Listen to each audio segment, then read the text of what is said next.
teaching series combines the talents of America's premier quilting innovator, Kay Wood, and her guests.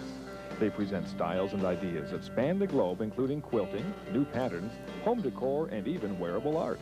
It's simply the best in what is new, as well as tips, techniques, and time savers in strip quilting. Now let's join the always entertaining and informative Kay Wood. Welcome to all my quilting friends out there. On today's program, we're going to take a look at some more work on a professional quilting machine. Then I'm going to show you how to strip piece log cabin diamonds. And we'll finish up with some more machine quilting tips on your own sewing machine.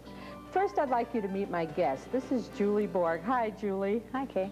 And Julie is a consultant with the American Professional Quilting Systems. And she's going to show us some really neat things on the quilting machine, right? That's right. Now, I know you're going to do a pattern. We've already started here. But how do you decide where to start on a pattern? Well, you want to find a spot that's on the outside edge so that when you start, you can move the long threads out of the way so you don't quilt them into your block. Okay, and you were using a pattern today, right? I have the pattern back here on the quilting table, and I'm going to use the stylus to follow the lines of the quilting pattern. You can use any quilting pattern that you use for hand quilting as long as you find a way to connect the lines so that they're continuous. Okay, let's see how you do it.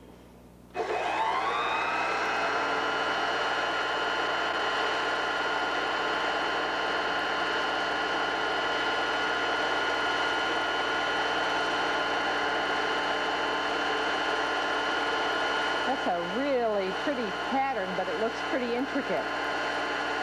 Yep, it is very pretty, but it's so easy to do with the American machine because it's so light. And it looks like it's a lot of fun to do, isn't it? Yes, it is. I really enjoy it. That's a great design. You make it look so easy.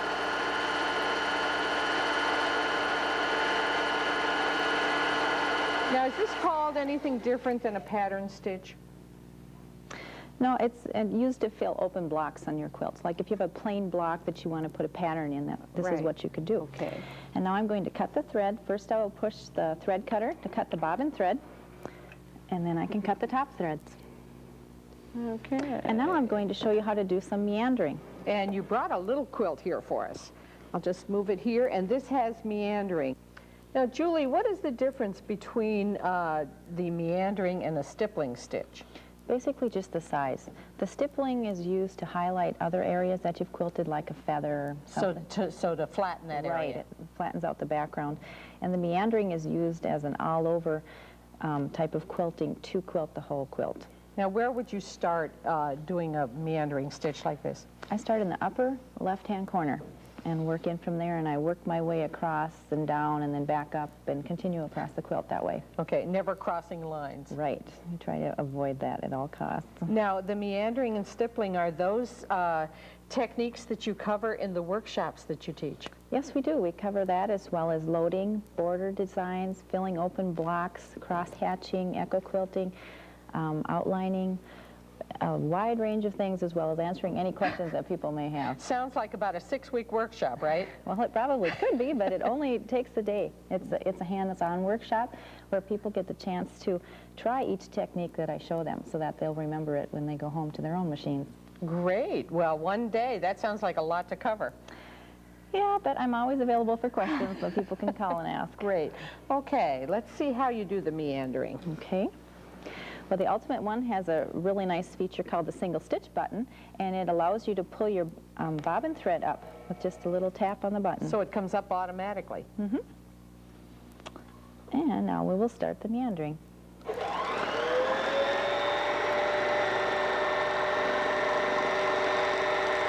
You want to vary your line as you go so that people don't see a certain pattern to it.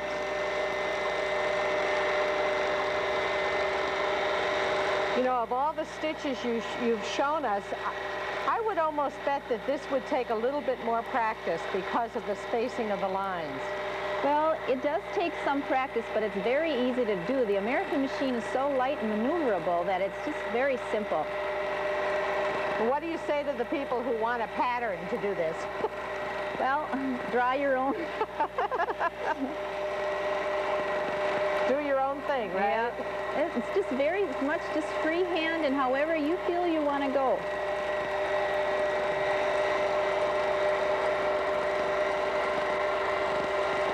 So you're going to go completely around this block with Right. this design. Normally on a quilt, when you have an open block design like this, every other block will be pieced and then one will be plain, and that's where you'd fill in your open design. And so then the meandering would end up going all around those blocks Almost that like you a filled. sashing. Right.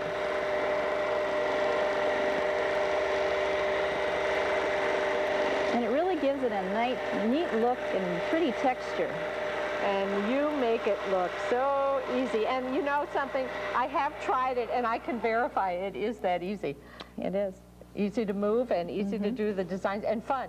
It is a lot of fun, and actually it's a lot easier to do on a quilting machine than it is on your sewing machine. Well, I can vouch for that for a big quilt. Right. Well, I want to thank you so much, Julie. This has been great, and it gives us another option for how to finish our quilts. Thanks, Kate. Let's join the always entertaining and informative Kay Wood. Hi, I'm Kay Wood, and welcome back to Kay's Quilting Friends. On today's show, I'm going to share with you some tips and techniques for using your serger for quilts. I know a lot of you have sergers, and we're going to be taking a look at some ideas for lap robes. But once you get your quilt tops all pieced, then what do you do with them? Well, today I want you to meet my guest, and this is Marilyn Badger. Hi, Marilyn. Hi, Kay. It's great to have you here. It's nice to be here. Marilyn is from the American Professional Quilting System, and she's going to give us tips on how to quilt those quilts, right? I sure am. And what are we going to take a look at today? Well, today I'm going to show you how easy it is to do circles. You're kidding. Nope. Okay, let me see a circle. Okay. First, I want to bring my bobbin thread up. So I'll just hit this one stitch button right here, hold onto my top thread, move it off a little bit, and bring up that bobbin thread. That's as easy as it is. That's You it. don't have to go underneath or anything. No, And then I'm just going to take one little stitch there to lock it, which Okay. you don't really need to do with the circles because you'll come right back in and go over that stitching, so essentially it's the Right. same as a back stitch. But it's sort of nice to do it. Right. Makes you feel better. Then I'm just going to turn on the button and just guide it around. And you want to go fairly slow and evenly. If you don't stitch it, if you try to go too fast, you're going to get larger stitches here and there, and you want your stitches to be pretty uniform. So more of an even movement. Right. Well, that looked pretty easy. Very easy. Now, that's a fairly big circle. Right. We can do any size circle? Yes. Well, how do you accomplish that? Well, I have an attachment here that locks down to the table with this handle. You position it wherever you want, lock it down so that it's not going anywhere. It has the circle attachment here in the center with holes. This pin just goes into whatever hole you want to use, and we've moved it up too, and now we can work another circle right So that's inside of just going to there. pivot around, and that's attached to Right. to the machine and You guides just the needle. and you just use a slight pressure outwardly as you go around. It shows you how easy you can use these machines. It takes no strength, don't get tense and relax and Have a good time. that's right. Okay, you moved it a little bit. You're going to show me another circle? Right, this is, I skipped one hole and now we are going to go one right inside of here. You notice I didn't even cut my thread. I save that and do it all when I'm done. After I take the quilt off, then I trim my threads up, or the customer can do it if she wants to save some money. And you can just keep going. What do they go, an inch increments? They're in 1/4 inch. I skipped Oh. one, so that's So like you a can half get inch. really tight for... Right. And you can get as big as quilting the whole surface here that you can quilt. Oh, really? Right.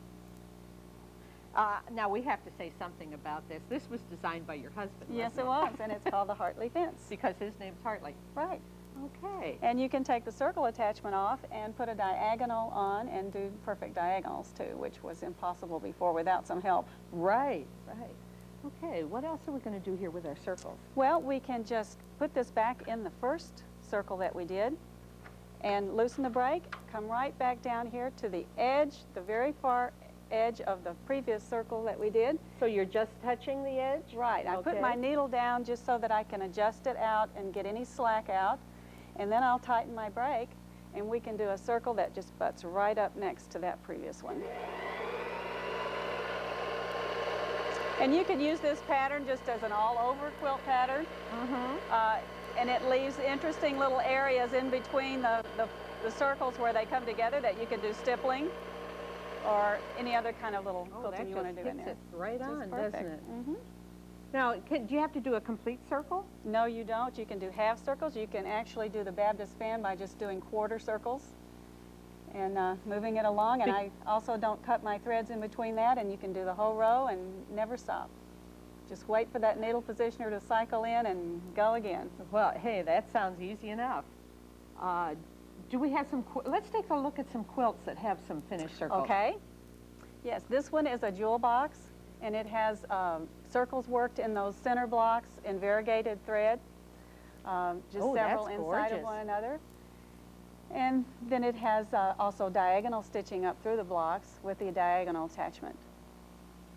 This is also has circles worked inside of those main blocks. That's the Delectable Mountain. And I just worked every circle on the, well, I guess about half the circles on the attachment. Okay. And this is also, this one has interlocking circles in those blocks. I just worked 4 circles, interlocking them in variegated thread. So, and then the diagonals I marked on the quilt first and then worked them because there was a pattern that came out in the center that you needed to know where you were. So generally you don't have to mark a quilt to do the diagonals. Okay. And this one is all circles. This is a little quilt called Juicy Fruit, and it's quilted in monofilament thread. It's all hand dyes. It's an original, and it's from Margaret Miller's newest book called Easy Pieces, which will be out this fall. Well, these are great, and you sure do make it look easy. Thank you. It is easy. And I'll be right back with some serger ideas for quilts.